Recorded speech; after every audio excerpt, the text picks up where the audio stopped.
কম্পিউটারে Facebook, YouTube অথবা অন্য যে কোনো ওয়েবসাইট ব্রাউজিংয়ের সময় আমরা থার্ড পার্টি অ্যাডে বিরক্ত, অর্থাৎ আমরা কোনো লিঙ্কের উপর ক্লিক করলেই সেটি অন্য একটি ওয়েবসাইটে আমাদের নিয়ে যায়, যার ফলে আমাদের ব্যক্তিগত নিরাপত্তা ঝুঁকির মধ্যে পড়ে আর অন্যদিকে আমাদের মূল্যবান সময় নষ্ট হচ্ছে।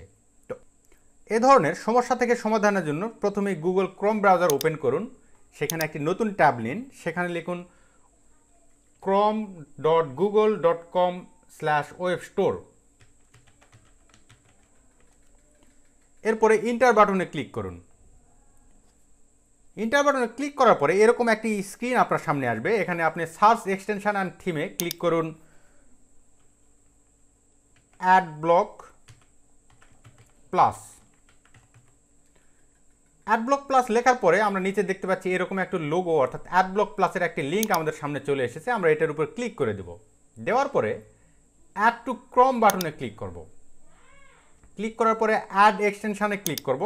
অ্যাড এক্সটেনশানে ক্লিক করার পরে কিছুটা সময় নেবে, অর্থাৎ ডাউনলোড হতে কিছুটা সময় নেবে। এরপরে এরকম একটি ইন্টারফেস আপনার সামনে চলে আসবে, অর্থাৎ সেখানে মেসেজ দিবে thank you for installing AdBlock plus, অর্থাৎ আপনার অ্যাডব্লক প্লাস ইনস্টল সম্পূর্ণ হয়েছে। এখন আপনি চাইলে আপনার কম্পিউটারে যে কোনো ওয়েবসাইট, অর্থাৎ ফেসবুক, ইউটিউব বা যে কোনো ওয়েবসাইট ব্রাউজ করতে পারেন, সেখানে আপনাকে অ্যাড আর কোনো বিরক্ত করবে না।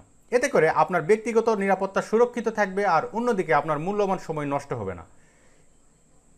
এরকম আরও ভিডিও পেতে আমাদের চ্যানেলটি সাবস্ক্রাইব করুন, লাইক, কমেন্ট এবং শেয়ার করে অন্যদিকে দেখার সুযোগ করে দিন। ধন্যবাদ সবাইকে।